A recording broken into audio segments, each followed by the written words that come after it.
Et à partir de la semaine prochaine, nous commencerons un petit peu le début du livre, tout en précisant encore quelques questions d'introduction. Mais j'aimerais vous suggérer de lire le livre. Ça prend à peu près 30 minutes, 9 chapitres.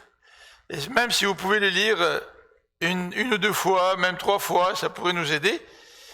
Et si vous êtes un petit peu plus zélé, ce qui n'est pas mauvais, ça serait de prendre une feuille de papier et d'écrire sur la feuille de papier le résumé du livre d'Amos.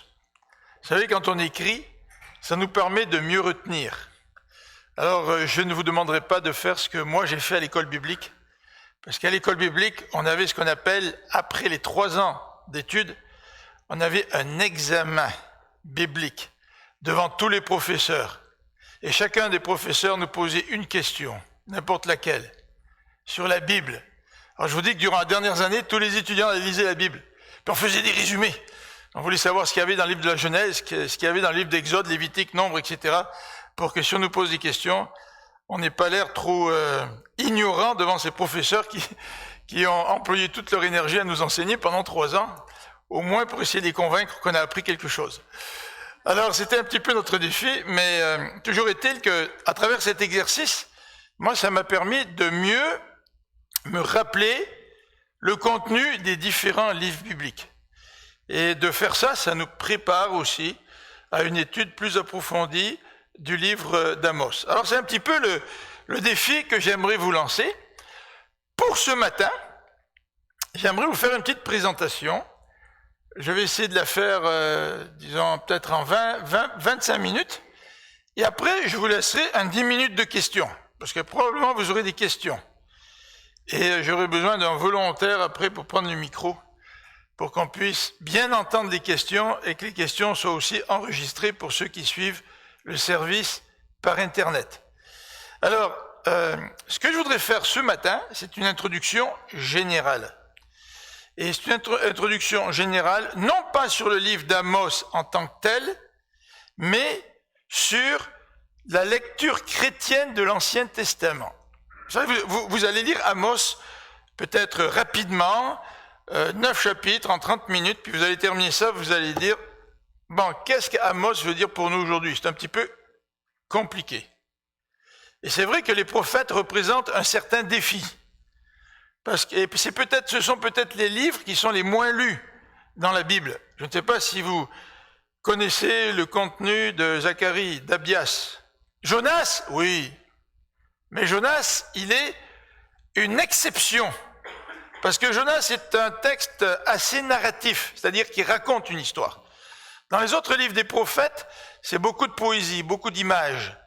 Et on a un petit peu de difficulté à comprendre ces prophètes, d'autant plus qu'ils ont vécu dans une période différente de la nôtre.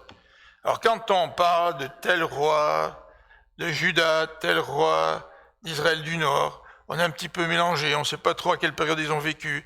Mais quand on vient mentionner des rois de Syrie, ou des rois de l'Assyrie, ou des rois de Babylone, là, on en perd notre latin.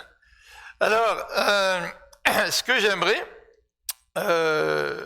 c'est de replacer le livre d'Amos dans un contexte de lecture chrétienne de l'Ancien Testament. Comment comprendre l'Ancien Testament? En fait, l'Ancien Testament est peut-être plus difficile à comprendre sous certains aspects que le Nouveau. Et j'aimerais donc faire quelques petites réflexions ce matin sur la lecture chrétienne de l'Ancien Testament, la compréhension chrétienne de l'Ancien Testament. Vous savez que les Juifs comprennent l'Ancien Testament, vrai? Les chrétiens de différentes sortes lisent l'Ancien Testament. Mais les chrétiens évangéliques lisent l'Ancien Testament d'une façon bien particulière, et c'est de cela que je voudrais m'entretenir rapidement avec vous ce matin. Mais pour commencer, j'aimerais revenir sur 3 concepts qui sont extrêmement importants en rapport avec la parole de Dieu en général. Donc, vous voyez, on ratisse un petit peu large, on fait une sorte d'introduction sur comment lire la Bible en tant que chrétien, comment lire notamment l'Ancien Testament. Mais pour parler de ça, il faut se rappeler 3 éléments de base en rapport avec la Bible, en rapport avec la parole de Dieu.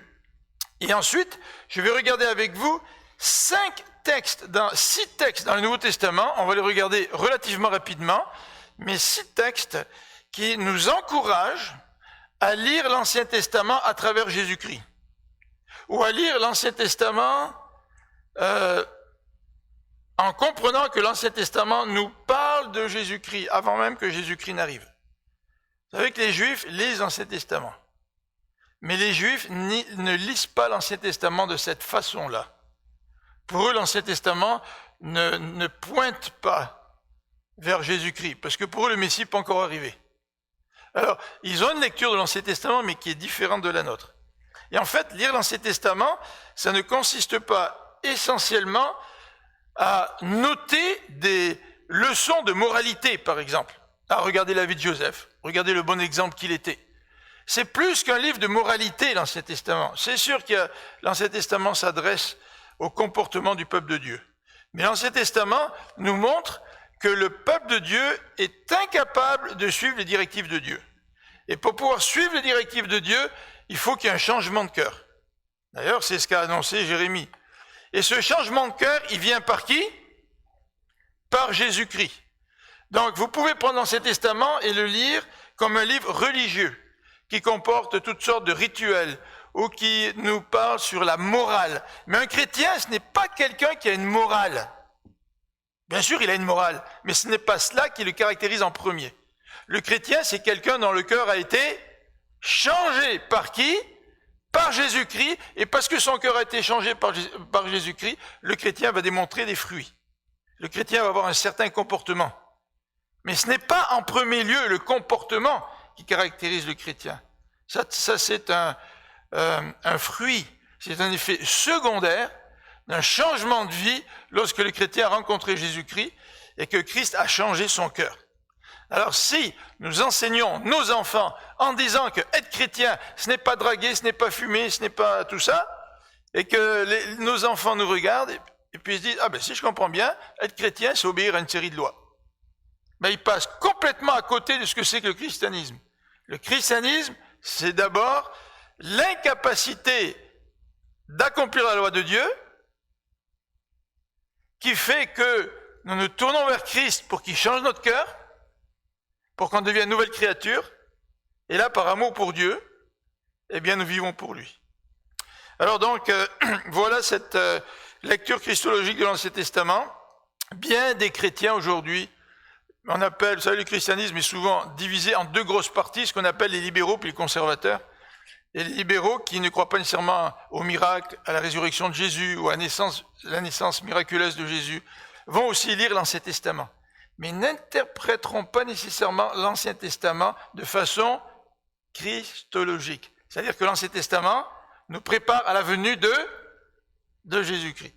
Alors nous verrons quelques versets en deuxième section. Et la troisième section, on fera quatre petites conclusions sur ce sujet de la littérature chrétienne de l'Ancien Testament. Alors, si vous avez des questions, notez-les. Si vous avez le bulletin, on va essayer d'avoir une dizaine de minutes, une quinzaine de minutes pour les questions après cette présentation. Alors, trois concepts importants en rapport avec la parole de Dieu. Le premier concept, c'est celui de la révélation. Le deuxième concept, c'est celui de l'inspiration. Et le troisième concept, c'est celui de l'illumination. Et on a peut-être déjà parlé de ça à l'église, mais je me rappelle plus quand on l'a fait, en tout cas. Mais je me suis dit, ce serait bon de rappeler tout ça. D'abord, la révélation. Qu'est-ce que ça veut dire, la révélation? Aujourd'hui, on a des gens, surtout dans le mouvement charismatique, ou pentecôtiste, qui nous disent, Dieu m'a révélé des choses. Tu sais? Alors, on se dit, la révélation, c'est quelque chose d'extrêmement subjectif. Tu sais? Mais en termes théologiques, c'est pas ça, la révélation. Quand Dieu te dirige dans le quotidien, quand Dieu te montre la voie que tu dois suivre, ça fait plutôt partie de ce qu'on appelle la direction de Dieu, la manière dont Dieu te dirige. Mais quand on parle de la parole de Dieu et de la révélation en rapport avec la parole de Dieu, c'est un petit peu différent, n'est-ce pas? Et on confond parfois les deux choses. Alors le premier élément, donc, c'est la révélation. Qu'est-ce que ça veut dire, la révélation? La révélation, ça fait allusion à Dieu qui te fait connaître quelque chose. En fait, je ne devrais pas dire qui te fait connaître quelque chose, qui a fait connaître quelque chose aux auteurs de la Bible, n'est-ce pas? Un de mes professeurs à l'école biblique commençait sa définition de la révélation par toujours la même expression, c'est l'acte par lequel. Alors on va suivre ces définitions de Jules Marcel Nicole. C'est l'acte par lequel, la révélation, Dieu fait connaître à l'homme ce qu'il ne peut connaître par lui-même. Si moi je peux connaître quelque chose par moi-même, par mes efforts, ce n'est plus de la révélation. Alors si Dieu veut communiquer sa pensée, s'il veut communiquer son plan, s'il veut nous parler de la venue à venir de son Messie, nous ne pouvons pas connaître ces éléments par nous-mêmes. Nous ne pouvons pas connaître les éléments du salut ou l'histoire du salut par nous-mêmes. Il faut que Dieu le révèle. Donc c'est l'acte par lequel Dieu fait connaître à l'homme ce qu'il ne peut connaître par lui-même. Alors comment la révélation a lieu? C'est parfois un petit peu difficile de le préciser. On parle parfois de songes, ça peut être des visions, ça peut être une conviction que Dieu place sur le cœur des auteurs bibliques, mais Dieu se révèle, fait connaître son message aux hommes. C'est ça la révélation. En tout cas à ses auteurs, aux auteurs de la Bible. Le deuxième élément, c'est que si Dieu fait connaître sa volonté à ses serviteurs, c'est bien beau, mais il faut que le peuple de Dieu puisse en prendre connaissance. Si Dieu révèle à Amos sa volonté concernant le royaume d'Israël, parce qu'en fait, Amos vient du Juda, et Amos a été envoyé en Israël, eh bien Dieu a voulu révéler sa volonté au peuple d'Israël. Bien, c'est bien beau qu'il la fasse connaître à Amos, mais maintenant il faut qu'Israël le connaisse. Alors la révélation, c'est la manière dont Dieu, c'est l'acte par lequel Dieu va parler à Amos, lui faire connaître sa volonté. Mais après, on appelle l'inspiration, c'est l'acte par lequel Dieu va rendre capable un auteur de transmettre ce qui a été révélé. C'est pour ça que vous avez les deux gestes là. La révélation, c'est Dieu qui fait connaître à son serviteur son message. Et ensuite, vous avez cette partie horizontale, c'est ce serviteur qui va transmettre le message. S'il y a un problème dans la transmission, le peuple d'Israël ne comprendra pas le message de Dieu.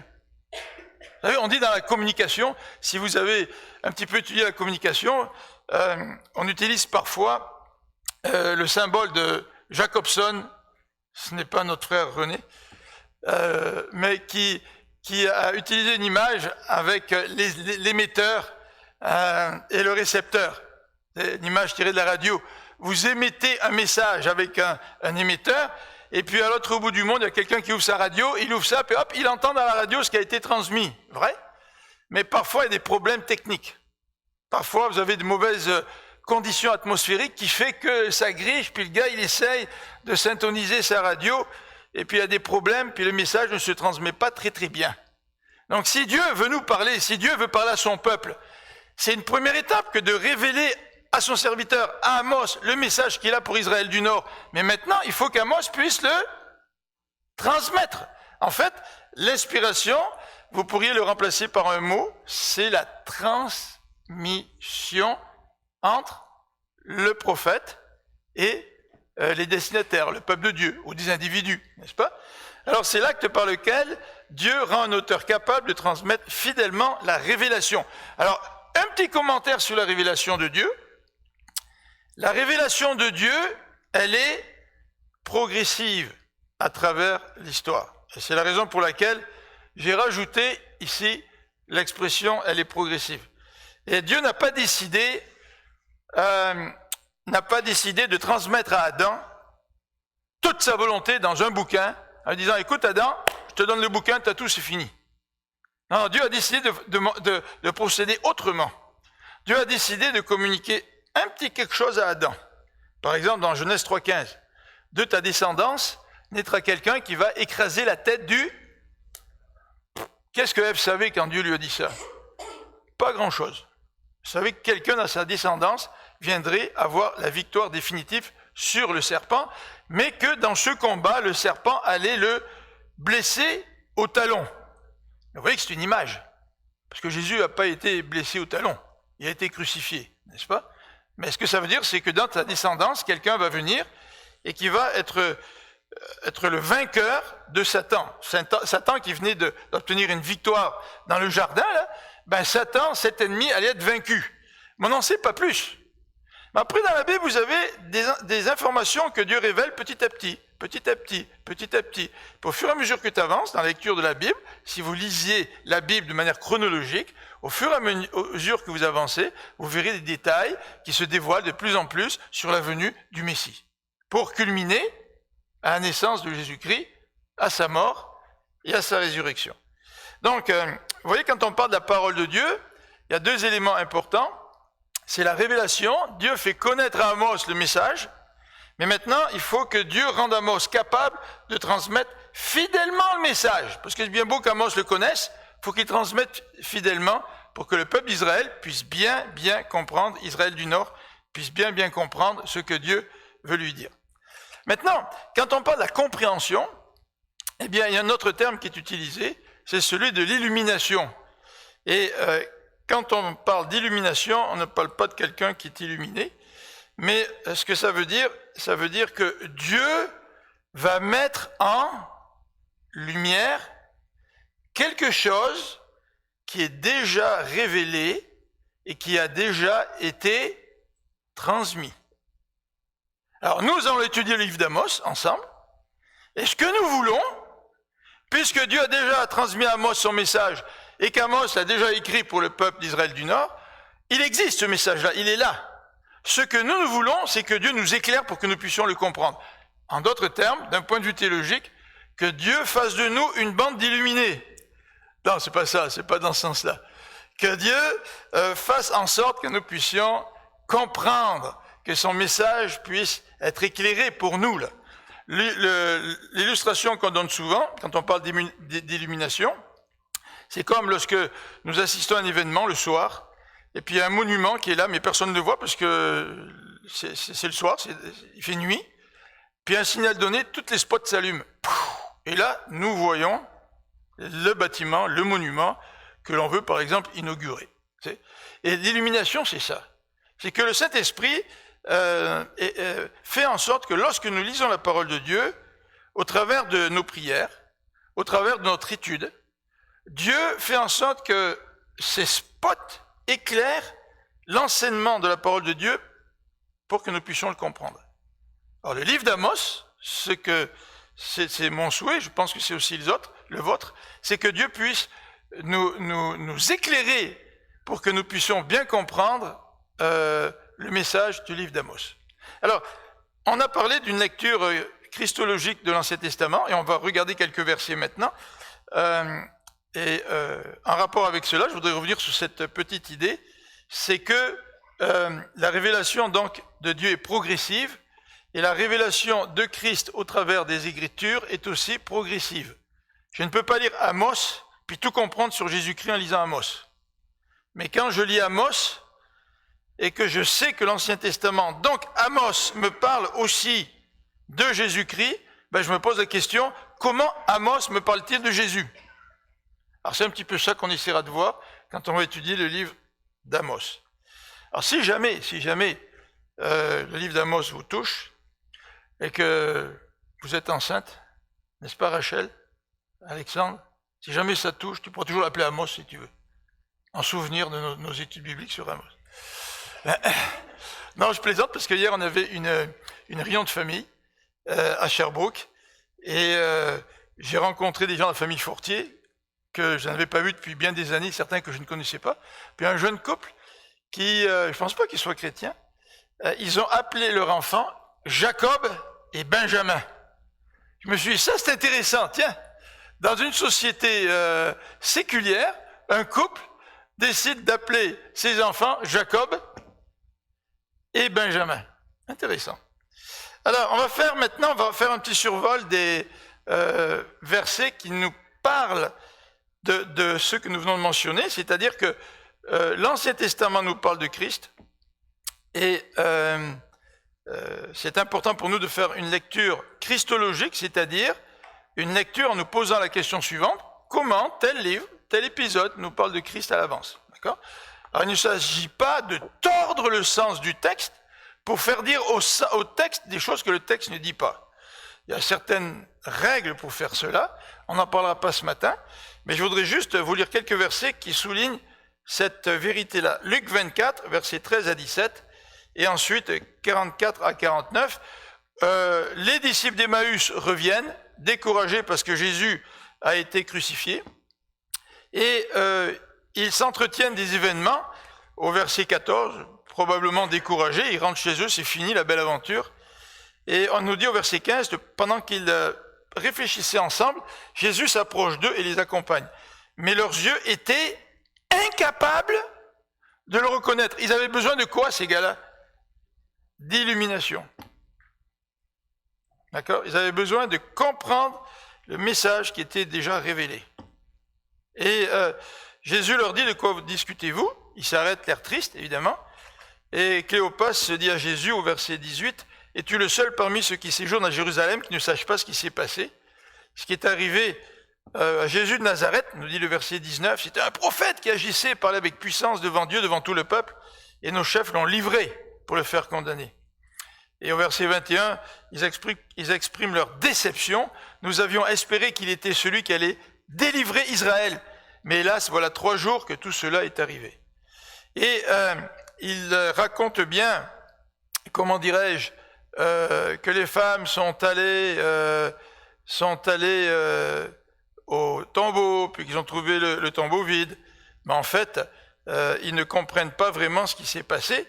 Et Jésus leur dit, au verset 25, donc à l'écran, je voulais probablement mettre verset 13 à 27, au lieu de 13 à 17. Mais au verset 25, Jésus leur dit, « Hommes sans intelligence, vous êtes bien lents à croire tout ce que les prophètes ont annoncé. » Bien sûr, ils ne comprenaient pas. Ils ne pouvaient pas croire s'ils ne comprennent pas. Hein? Et le texte nous dit, « Le Messie ne devait-il pas souffrir toutes ces choses avant d'entrer dans sa gloire ?» Verset 27, « Alors, commençant par les livres de Moïse et parcourant tous ceux des prophètes, Jésus leur expliqua ce qui se rapportait à lui dans toutes les Écritures. » C'est toutes les Écritures. Jésus a fait un cours de théologie extraordinaire en leur disant, écoute, la Genèse parle déjà de moi de cette manière. L'Exode, Lévitique, Nombre, Deutéronome, puis après on dit tous les prophètes, c'est-à-dire Amos. Et puis aussi, il nous dit que Jésus leur expliqua ce qui se rapportait à lui dans toutes les Écritures. Donc c'est tout l'Ancien Testament qui nous parle à l'avance de Jésus-Christ. Regardons au verset 44 et 49, parce que là l'expression est encore plus claire. Le verset 44 nous dit, « Voici ce que je vous ai dit quand j'étais encore avec vous, il faut que s'accomplisse tout ce qui est écrit de moi dans la loi de Moïse, ça c'est le Pentateuque, les 5 premiers livres, dans les prophètes et dans les psaumes. » Et ça, c'est les 3 divisions de l'Ancien Testament selon les Juifs. Donc le Pentateuque, les 5 livres de Moïse. Ensuite, les prophètes, ça c'est la 2e division de l'Ancien Testament pour les Juifs. Et les psaumes, ça désigne la 3e division qu'on appelle les écrits. Et les psaumes, c'était le premier livre de cette 3e section pour les Juifs. Donc Jésus fait allusion à tout l'Ancien Testament. 2e texte qui nous parle de cela. Lire l'Ancien Testament en essayant de comprendre comment l'Ancien Testament nous parle de Christ. 1 Pierre. On peut regarder dans 1 Pierre au chapitre 1. 1 Pierre, chapitre 1. Les versets 10 à 12. 1 Pierre 1, versets 10 à 12. Verset 10. Ce salut, Pierre parle du salut, a fait l'objet des recherches et des investigations des prophètes qui ont annoncé d'avance la grâce qui vous était destinée. Donc, les prophètes, ils ont parlé du salut à l'avance. C'est ce qu'il dit, le verset là. Puis il nous dit, ils ont fait des recherches et des investigations. C'est-à-dire qu'ils ont essayé, ils en ont parlé, mais ils ont essayé de le comprendre. Et pour eux, c'était mystérieux encore ce salut, même s'ils en parlaient à l'avance.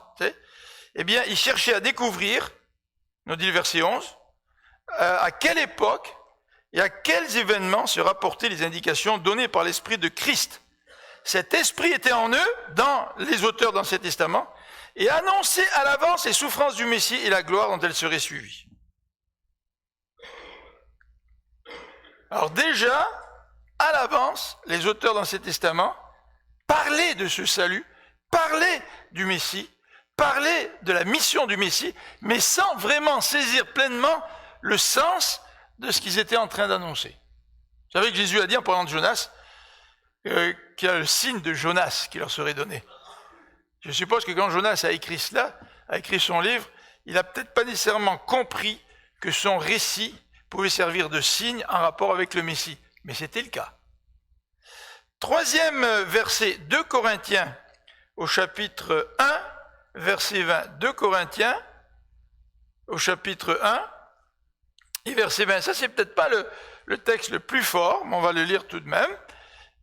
Au verset 20, on peut commencer même au verset 19.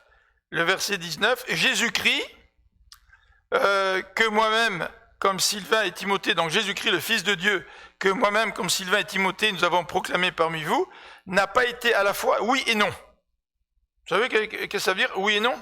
C'est quelqu'un qui est indécis. Il dit oui, mais il dit non. Il dit non, puis il dit oui. C'est pour ça que la Bible nous dit que ton oui soit oui et que ton non soit non. En lui, c'est-à-dire en qui, lui? En Christ, était le oui. Car c'est en lui que Dieu a dit oui à tout ce qu'il avait promis. Donc le Seigneur a promis dans l'Ancien Testament que le Messie allait venir. Le Seigneur a fait des promesses. Et ces promesses, elles sont centralisées en qui? En Jésus-Christ. D'où l'importance de lire l'Ancien Testament en se disant, qu'est-ce que l'Ancien Testament m'apprend sur le dévoilement du plan de Dieu qui culmine dans la venue de Jésus-Christ et qui plus tard culminera dans son retour. Quatrième texte, 1 Corinthiens 15. Et dans 1 Corinthiens 15, Paul nous fait allusion, ou parle très clairement de la résurrection. 1 Corinthiens 15, versets 3 et 4. 1 Corinthiens 15, versets 3 et 4. Merci Marlène. Tu supplées à mes oublis pour les petites notes du PowerPoint, c'est fantastique. Verset 3. Je vous ai transmis comme un enseignement de première importance ce que j'avais moi-même reçu. Christ est mort pour nos péchés, conformément aux Écritures. Donc conformément à quoi? À l'Ancien Testament. L'Ancien Testament nous parle de ce sacrifice de Christ pour les péchés. Vous savez qu'il y a un livre qui est très rébarbatif, c'est le livre de Lévitique. Et si vous lisez Lévitique, vous pourrez peut-être arriver à la conclusion que c'est un livre bien sanglant. Tu sais. Puis il y a le sacrifice par-ci, le sacrifice par-là, c'est horrible. Moi, j'ai ma petite loulou à la maison, je comprends pas pourquoi ils font des sacrifices d'animaux, tu sais. Surtout des moutons, là, des brebis, c'est tellement mignon, des brebis, des moutons. Puis dans la petite parabole de Nathan avec David, Nathan dit à David qu'il y avait un homme qui avait une brebis, puis il l'a considéré comme son animal domestique. Il couchait avec elle pour avoir chaud la nuit, là, tu sais, sa fourrure le réchauffait. Donc on a des rapports affectifs avec les animaux. Hein? Et en particulier, si vous êtes végétarien, vous avez peut-être des rapports encore plus affectifs. Mais le Lévitique parle de sacrifice à cause du péché. Et l'Épître aux Hébreux nous dit qu'on n'a plus besoin de sacrifice maintenant. Parce que Christ, en Christ, se trouve accompli tout ce que le système rituel des sacrifices de l'Ancien Testament annonçait. Hein? Donc, même le Lévitique parle de Jésus-Christ, même si c'est un livre un petit peu difficile à lire. Donc, au verset 4, ce Christ, il a été mis au tombeau, il est ressuscité le 3e jour, comme les Écritures l'avaient annoncé. L'Ancien Testament annonce la résurrection de Jésus-Christ d'entre les morts. Ensuite, oui, c'est ça, donc c'était le verset 3 et 4. Ensuite, on va regarder un autre passage dans Romains au chapitre 1. Romains au chapitre 1, versets 1 à 4. Romains chapitre 1, 1 à 4. Vous savez que dans l'épître aux Romains, l'introduction à l'épître est plus longue que la majeure partie des épîtres. Hein? Donc, c'est une longue phrase sur plusieurs versets. Voici ce que dit Romains 1, versets 1 à 4. Cette lettre vous est adressée par Paul, serviteur de Jésus-Christ, qui était appelé à être apôtre et choisi pour proclamer l'évangile de Dieu, la bonne nouvelle, que Dieu avait promise par qui? Par ses prophètes. Où ça? Dans les Écritures, c'est-à-dire dans l'Ancien Testament. Cette bonne nouvelle, elle parle de quoi? Cette bonne nouvelle qui est annoncée par les prophètes dans l'Ancien Testament, cette bonne nouvelle ne parle de son fils, qui, dans son humanité, descend de David. Alors là, on a d'autres détails. Hein. Voyez-vous, le fait que que Jésus descende de David, ça avait déjà été annoncé. Ce Jésus qui a été institué fils de Dieu avec puissance lorsque le Saint-Esprit l'a ressuscité, Jésus-Christ, notre Seigneur. Qu'est-ce que ça signifie la résurrection, là? La résurrection signifie que Dieu a accepté le sacrifice de Jésus. Parce que si Dieu n'avait pas accepté le sacrifice de Jésus, Dieu n'aurait pas ressuscité Jésus. Mais la résurrection, ça signifie aussi que Dieu va instituer son Fils à sa droite. Il a été élevé, il est assis maintenant à la droite de Dieu. Tout ça à cause du sacrifice de Jésus et de sa résurrection. Nous avons un avocat auprès du Père qui intercède pour nous. Mais ce statut que Jésus a, ce trône sur lequel il siège maintenant, ça vient de la résurrection de Jésus-Christ. Nous n'avons pas un petit Jésus là. Nous avons un Jésus qui est assis à droite de Dieu, qui règne et qui est un intercesseur pour nous. Tout cela à cause de quoi? De la résurrection. Et tout cela a été annoncé dans l'Ancien Testament par les prophètes. Dernier texte, c'est le texte d'Hébreux au chapitre 1er, verset 4. Hébreux, chapitre 1er, versets 1 à 4. Donc nous allons lire quelques versets. À bien des reprises et de bien des manières, Dieu a parlé autrefois par les prophètes. Bon, ça c'est vrai. Dans l'Ancien Testament, Dieu a parlé à plusieurs reprises. On l'a dit, la révélation de Dieu, elle est progressive. Hein? Dieu n'a pas donné la Bible d'un seul coup en disant « voilà ma volonté ». Ça a été fait de manière progressive à travers l'histoire. Et Dieu a parlé de bien des manières. Une des manières assez surprenantes, c'est qu'il a même parlé par la bouche de Nan. Alors, vous vous rappelez avec l'épisode de Balaam et de Balak? Balaam à qui Dieu parlait. Balaam connaissait ce que Dieu voulait, mais Balaam ne voulait pas écouter. Alors Dieu a décidé de lui parler au travers de la bouche de son âne, imaginez-vous. Marie-France, si un jour Dieu me parle par la bouche de Loulou, inquiète-toi. Parce que ça veut dire que je ne suis pas très réceptif à la parole de Dieu, n'est-ce pas? Donc, il a parlé de différentes manières, par des songes, par toutes sortes de manières. Mais regardez le contraste au verset 2. Maintenant, dans ces jours qui sont les derniers, Dieu nous a parlé par qui? Par le Fils. Il nous a parlé par le Fils. Donc Dieu continue à parler. Il a parlé avant, maintenant il parle par le Fils. Et ce Fils, il l'a fait de lui l'héritier de toutes choses. Et c'est par lui qu'il a créé l'univers. Ce Fils est le rayonnement de la gloire de Dieu, l'expression parfaite de son être. Il soutient toutes choses par sa parole puissante. Et après avoir accompli la purification des péchés, il s'est assis dans les cieux à la droite du Dieu majestueux. Et le verset 4, on peut le lire aussi. Il a acquis ainsi un rang bien plus éminent que celui des anges, dans la mesure où le titre que Dieu lui a donné est incomparablement supérieur au leur. Alors voilà un petit peu, Dieu parle par qui maintenant? Par Jésus. Ça c'est très intéressant quand on parle de questions de révélation aujourd'hui, dans un milieu où on parle des dons de l'esprit, du charismatisme, et de toutes ces influences théologiques où des gens prétendent avoir des révélations de la part de Dieu, que ce soit dans un contexte évangélique ou un contexte sectaire. Dieu ne parle plus comme dans l'Ancien Testament. Dieu aujourd'hui parle par qui? Par Jésus. Et même quand les prédicateurs enseignent aujourd'hui, ils enseignent Jésus. Et c'est à travers Jésus que Dieu parle aujourd'hui. Et non pas à travers des révélations que telle ou telle personne pourrait avoir. Peut-être qu'en tant qu'enseignant, on a des compréhensions de la parole de Dieu. Et on enseigne la parole de Dieu. Mais c'est la parole de Dieu. Et la parole incarnée, c'est écrit. C'est qui? C'est le Christ. Alors voilà donc pour une lecture christologique de l'Ancien Testament. Nous sommes encouragés à faire une lecture christologique de l'Ancien Testament.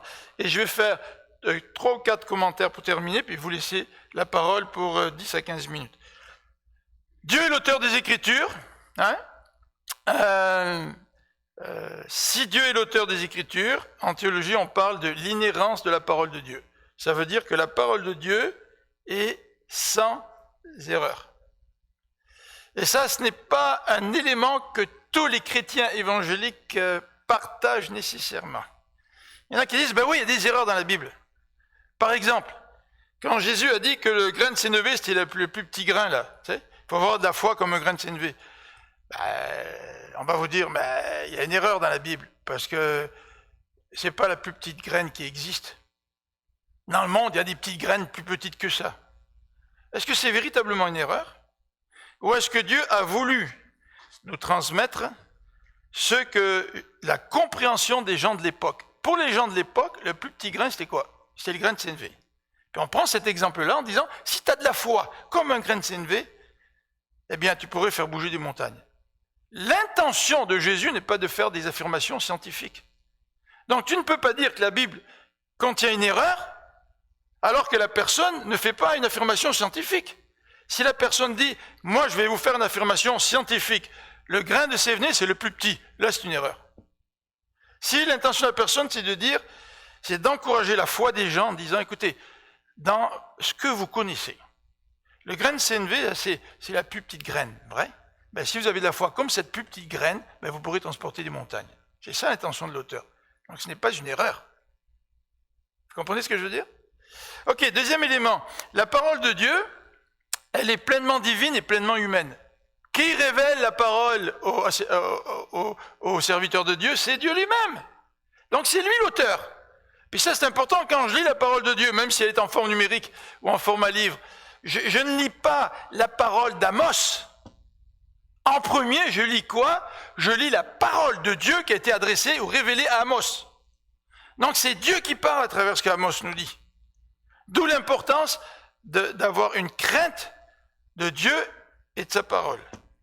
Et la deuxième partie de cette phrase nous dit, elle est pleinement humaine. Pourquoi? Parce que Dieu n'a pas fait en sorte qu'Amos, un matin, il s'est réveillé, puis s'il était en transe, là, puis il prend un crayon, puis il commence à écrire, puis il n'a rien compris de ce qu'il a écrit. Puis quand il a fini, il s'est dit « Waouh, je suis génial, regarde ce que j'ai écrit ». Non, c'est pas du tout ça le phénomène d'inspiration. C'est que Dieu se sert des auteurs, de leur capacité. Il se sert de la manière dont on écrivait à l'époque. Il se sert des styles littéraires. Mais il fait en sorte, Dieu, dans la transmission de la parole, qu'à travers tous ces facteurs humains, parce que la parole est humaine, à travers tous ces facteurs humains, c'est vraiment sa parole qui est transmise et sans aucune erreur de la part de l'auteur. C'est quelque chose, hein? La parole de Dieu, c'est un miracle. Et c'est un miracle encore aujourd'hui, parce qu'on a essayé de la détruire au travers de l'histoire, et personne n'a pu détruire la parole de Dieu. Personne. Troisième élément, le plein sens de la parole de Dieu peut excéder la compréhension de son auteur. Hein? C'est-à-dire, Jonas, quand il écrit son livre, il n'a pas compris que Jésus allait faire référence à ces 3 jours passés dans le ventre du poisson pour parler de sa mort et de sa résurrection. Donc, même quand Isaïe parle de la venue de ce serviteur dans Isaïe 53, qui va mourir, qui va être conduit comme un agneau à la boucherie, certainement qu'Isaïe n'a pas compris toute l'étendue de ce qu'il disait. Hein? C'est avec la venue de Jésus, quand on regarde en arrière, on se dit, voilà ce que Dieu voulait dire quand il a parlé à Isaïe dans le chapitre 53. Donc le plein sens d'un texte de l'Ancien Testament peut excéder la compréhension de son auteur. Donc son auteur a une compréhension relativement limitée. Quatrième élément, c'est que puisque Dieu, l'auteur des Écritures, et en tenant compte de tous les éléments que nous venons souligner, il y a une diversité dans la Bible, et il y a aussi une unité. Regardez la Genèse, regardez les généalogies, regardez les livres de Lévitique, regardez les textes narratifs, regardez les paraboles, regardez les livres poétiques comme les psaumes, qui sont différents de Job, qui est même lui-même différent de l'Ecclésiaste ou du Cantique des Cantiques. Si vous regardez les livres prophétiques, si vous regardez le style apocalyptique, si vous regardez le style des épîtres, il y a une diversité dans la parole de Dieu, hein. Une grande diversité. Mais en même temps, la parole de Dieu, elle est une parce qu'elle présente un seul thème. C'est la venue de Jésus-Christ par lequel le plan de Dieu s'accomplit. Alors voilà, maintenant les questions sont à vous. Je ne sais pas si vous avez des questions, mais on va prendre un micro pour qu'on puisse enregistrer les questions et on va passer quelques minutes à répondre à ces questions si vous en avez.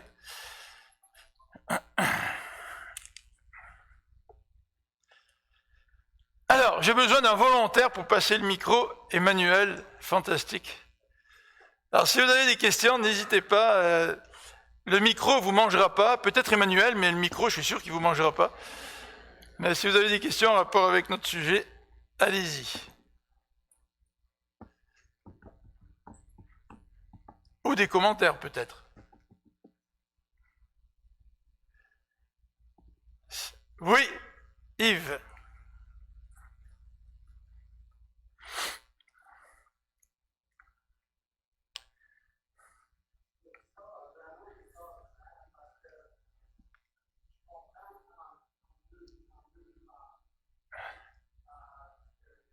Il marche bien le micro, je veux dire?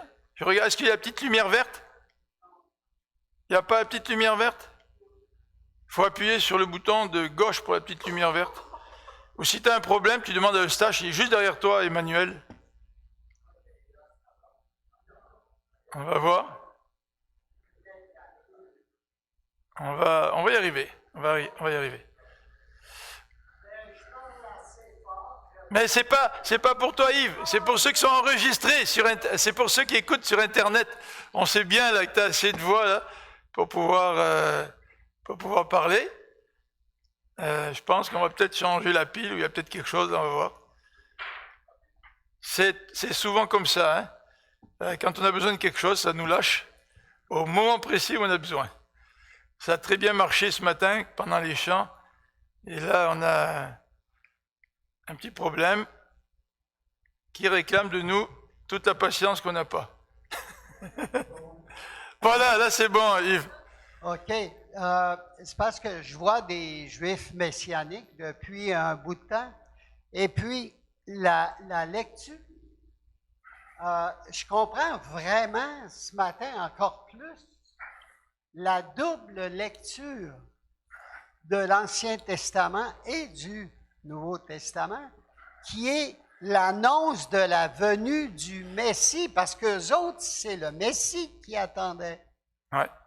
Et en Jésus-Christ, nous, on sait qu'il était le Messie promis, mais après coup, parce que nous, on n'est pas des Juifs, mais les Juifs messianiques ont cette double compréhension, parce qu'ils sont des chrétiens et des Juifs qui se sont convertis à l'Évangile. Alors, ils sont peut-être plus sensibles que nous, hein, à ces aspects-là. C'est incroyable. Ouais. Ben, en tout cas. Merci de cette remarque, Yves. Est-ce que quelqu'un a des questions ou des commentaires? Alors ça, c'est fantastique lorsque tu enseignes qu'il n'y a pas de questions. Parce que tu te dis, soit tu as été suffisamment clair et tout le monde a compris, ou soit si tu es pessimiste, tu te dis, ils n'ont rien compris, mais ils n'osent pas le dire. Alors, je ne sais pas comment je vais l'interpréter, mais peut-être que... Oui, Rita a une question là-bas.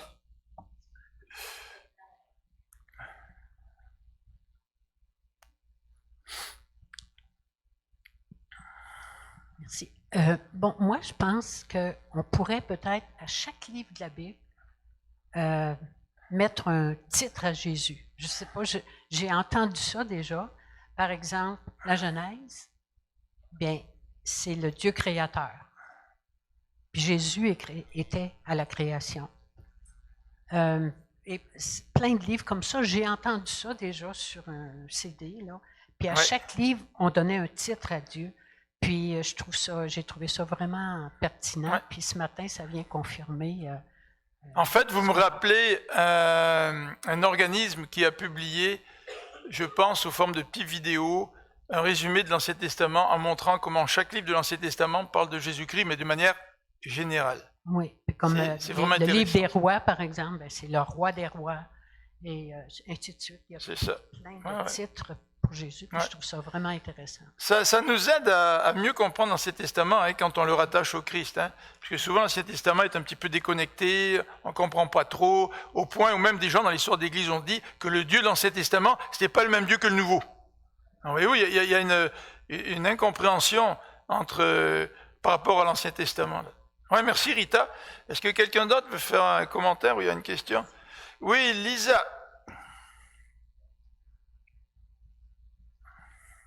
Lisa est derrière, Emmanuel. Lisa, voilà.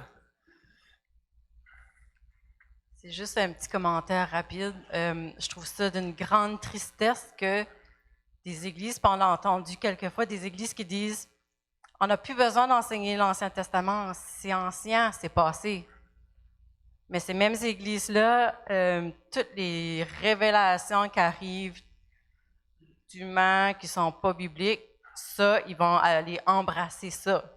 C'est juste un commentaire. Ça existe des églises comme ça, puis je trouve ça tellement triste, là. Oui, c'est vrai. Oui, merci. D'autres commentaires? Oui. C'est juste une question que je me pose. Il faut parler près du micro, hein, pour que tout le monde puisse bien entendre. C'est juste une question que je me pose tout le temps. On a l'Ancien et le Nouveau Testament, mais j'ai entendu dire qu'il manque des parties, des morceaux de l'histoire. Soit dans l'Ancien ou soit dans le Nouveau? Oui, et en plus, j'ai d'autres livres comme le livre d'Enoch à la Ouais. maison, Ouais. qui est un petit peu différent de l'histoire. Au D'accord. début jusqu'à maintenant, les choses qui sont passées dans la vie. Et, D'accord. je voudrais savoir, est-ce que vraiment il manque des morceaux dans l'Ancien et dans le Nouveau Testament? D'accord. Alors, je vais essayer de résumer. Parce que s'il y a des morceaux qui manquent, c'est un peu long à les chercher. Non, en fait, Martine, quand on lit l'Ancien Testament, par exemple, et qu'on regarde comment Jésus a traité l'Ancien Testament, on va voir que Jésus considérait tout l'Ancien Testament comme étant parole de Dieu. Et ça, c'est extrêmement important en rapport avec ce qu'on appelle les livres apocryphes, c'est-à-dire les additions d'Esther, par exemple, ou les livres d'Enoch, ou les Maccabées, des trucs comme ça. Les livres apocryphes, c'était des livres religieux qui ont été probablement traduits en même temps que le reste de la Bible, en même temps que le reste de l'Ancien Testament. Ça a été traduit peut-être une couple de siècles avant Jésus-Christ en grec. Et quand on a fait la traduction de ces livres-là, on a tout mis ensemble, c'est-à-dire ces livres religieux, on les a mis ensemble avec les livres de l'Ancien Testament. En fait, les Juifs aujourd'hui ne considèrent pas les livres apocryphes comme faisant partie de la parole de Dieu. Et Jésus et les apôtres, quand ils citent l'Ancien Testament, ils citent tous les livres de l'Ancien Testament, où ils font allusion aux livres de à pratiquement tous les livres de l'Ancien Testament. Ils ne font pas allusion, ils ne citent pas comme parole de Dieu des livres apocryphes. En fait, les livres apocryphes, ce sont des livres dans lesquels l'Église catholique justifie certaines doctrines que l'Église catholique a remis de l'avant après la Réforme, c'est-à-dire pour faire ce qu'on appelle la contre-réforme. Donc le salut par les œuvres, par exemple, la prière des morts, etc. Tout ça, ça vient des livres, ce qu'on appelle des livres apocryphes. Donc les livres apocryphes, Jésus et les apôtres, ils n'ont jamais considéré comme parole de Dieu. Les livres apocryphes ne sont pas considérés par les Juifs comme parole de Dieu, ce qui est important, à travers toute l'histoire. Et les livres apocryphes ont été insérés dans l'Ancien Testament au moment où on les a traduits. Et principalement, c'est l'Église catholique qui se sert des livres apocryphes pour justifier certaines doctrines qui sont en contradiction avec l'enseignement biblique. Donc ça, c'est un petit résumé bien imparfait, là. En ce qui a trait, est-ce que la révélation est complète?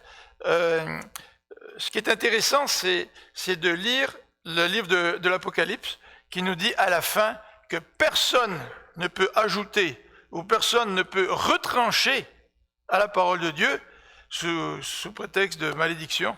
Donc, le dernier livre de l'Apocalypse, pratiquement dans le dernier chapitre ou l'avant-dernier chapitre, nous rappelle que l'ensemble de la révélation, elle est complète. Là. Tu vois? Donc, souvent, les gens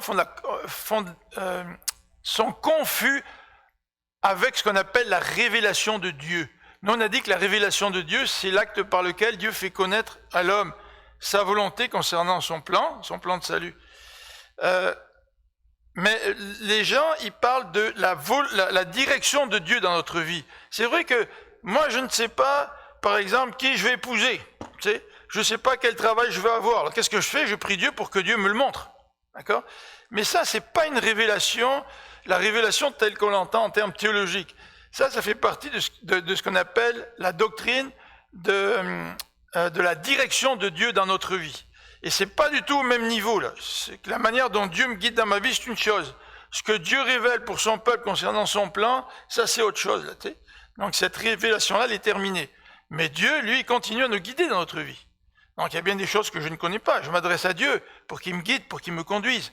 Mais ce n'est pas du tout la même révélation que celle qui a été faite aux auteurs bibliques. Là. Et souvent, les gens qui parlent de révélation, c'est qu'ils veulent se donner une autorité équivalente aux auteurs bibliques. De l'Ancien Testament, par exemple. Hein. Mais il faut se rappeler, Hébreux 1 nous dit que Dieu ne parle plus par les prophètes, comme il le faisait à nos pères. Il parle par qui maintenant? Il nous parle par Jésus. Donc si Dieu continue à parler à travers des serviteurs de la même manière qu'il a parlé à travers les prophètes de l'Ancien Testament, Hébreux ne dirait pas. Maintenant, c'est différent. Maintenant, il nous parle par Jésus. Donc, il y a vraiment une distinction à faire entre Dieu qui parlait dans l'Ancien Testament à travers des prophètes et Dieu qui parle maintenant par Jésus-Christ. Mais ça ne veut pas dire que dans la doctrine de la direction de Dieu, que Dieu ne va pas me guider. Absolument, Dieu va me guider. Mais on parle d'autre chose que de la révélation de la parole de Dieu. Je ne sais pas si ça répond à la question, mais c'est deux questions très pertinentes. Oui, Adèle. Merci, révérend. Je vais essayer de poser ma question dans un sens pratique. Quand Jésus est arrivé, il a dit, il n'est pas venu abolir la loi. Oui. La loi qui a été éditée. Oui. Et il nous a donné des conduites à suivre. Oui. Est-ce que actuellement là, parce que quand nous sortons, nous voyons des prophètes, je ne sais pas si ce sont des faux prophètes ou bien ce sont des bons prophètes. Il y a beaucoup aujourd'hui qui parlent de Jésus. Jésus va revenir. Normalement, un chrétien qui a bien lu sa Bible sait que dans la Bible, c'est bien écrit. Quelle est alors l'attitude d'un chrétien aujourd'hui quand nous savons déjà que Jésus a déjà révélé qu'il n'est pas venu abolir la loi, mais qu'il est venu assouplir, je ne sais pas si je peux le dire. Accomplir. Ouais. Quelle est vraiment l'attitude d'un chrétien aujourd'hui? Face à la loi. Oui. D'accord. Face à tout ce que nous vivons aujourd'hui. Ouais. Quelle est l'attitude? Alors c'est sûr que là, vous faites allusion au Sermon sur la montagne, au chapitre 5, autour des versets 17, où Jésus dit qu'il est venu non pas pour abolir la loi, mais pour l'accomplir. Et ça répond aux chrétiens aujourd'hui qui disent avec Jésus, c'est le Nouveau Testament, on n'a plus besoin de l'Ancien, pour reprendre ce que disait Lisa tout à l'heure. Et Jésus dit même aux pharisiens, si votre justice, ça je pense au verset 21 du même passage, si votre justice ne surpasse pas celle des scribes et des pharisiens, vous n'entrerez pas dans le royaume de Dieu. Quelle était la justice des scribes et des pharisiens? La justice des scribes et des pharisiens, c'était d'accomplir la loi. C'était ça leur justice. Puis eux pensaient qu'ils l'accomplissaient. Alors Jésus, il est venu dire aux gens, oui, accomplir la loi, c'est important, parce que moi, je suis venu l'accomplir. Mais accomplir la loi, il faut l'accomplir de manière différente. Parce que si vous voulez accomplir la loi comme les scribes et les pharisiens, vous n'hériterez pas du royaume de Dieu. Et Jésus est en train de dire, dans le Sermon sur la montagne, on t'a dit, tu ne commettras pas de meurtre. Les pharisiens disaient, moi là, devant Dieu, jamais commis de meurtre, donc je vais avoir 100 sur 100. Mais Jésus leur dit, non, il y a quelque chose dans l'esprit de la loi que vous n'avez pas compris, que si tu traites ton frère de fou, c'est comme si tu étais un meurtrier. Donc Jésus n'est pas en train de dire, laissez la loi de côté. Jésus est en train de dire, regardez la loi, mais moi je vais vous montrer vraiment comment il faut la comprendre et comment il faut la mettre en pratique. Et pour revenir aux prophètes, peut-être c'est une double question que vous aviez, mais à la fin du Sermon sur la montagne, au chapitre 7, Jésus a dit qu'il y a des gens qui vont venir et qui vont dire « Seigneur, Seigneur », et Jésus va leur dire « Je ne vous connais pas ». Donc il y a bien des gens aujourd'hui qui parlent au nom de Dieu, je ne sais pas si le Seigneur les connaît vraiment, mais parler au nom de Dieu, parler de Jésus, ce n'est pas assez pour démontrer qu'on est fidèle à Jésus-Christ. Il y a d'autres critères qu'il faut regarder. Parce qu'il y aura des faux prophètes, et l'Ancien Testament, le Nouveau Testament nous parle à plusieurs reprises de faux prophètes. Le Nouveau Testament nous dit qu'il y aura même des gens dans l'Église qui vont quitter l'Église, et les auteurs nous disent qu'il faut que ça arrive pour que vous sachiez que ces gens-là n'appartenaient pas à Dieu. Donc c'est exactement ce que le Nouveau Testament dit. Donc il faut que les chrétiens développent du discernement avant d'accepter de suivre n'importe qui prétend être serviteur de Dieu, qui prétend être prophète, parce que Jésus lui-même nous a dit, il y a des loups, enfin, le Nouveau Testament nous dit qu'il y a des loups qui vont rentrer dans la bergerie. Jésus nous dit, ce n'est pas ceux qui disent Seigneur, Seigneur, qui ont vraiment mon approbation. On va faire le repas du Seigneur. Merci des questions, c'est vraiment intéressant. Si vous en avez d'autres, vous pouvez les garder. Merci Emmanuel. Si vous avez des questions, vous pouvez les garder pour dimanche prochain. On essaiera le plus possible d'avoir un temps de questions-réponses comme ça. Les questions que vous avez peuvent être intéressantes. Et puis, si jamais certains d'entre vous voulez trouver des questions pour me coller, je vous dirai, on n'a pas le temps. Je vais réfléchir pendant la semaine, et puis on en parlera la semaine prochaine. Alors, je vais inviter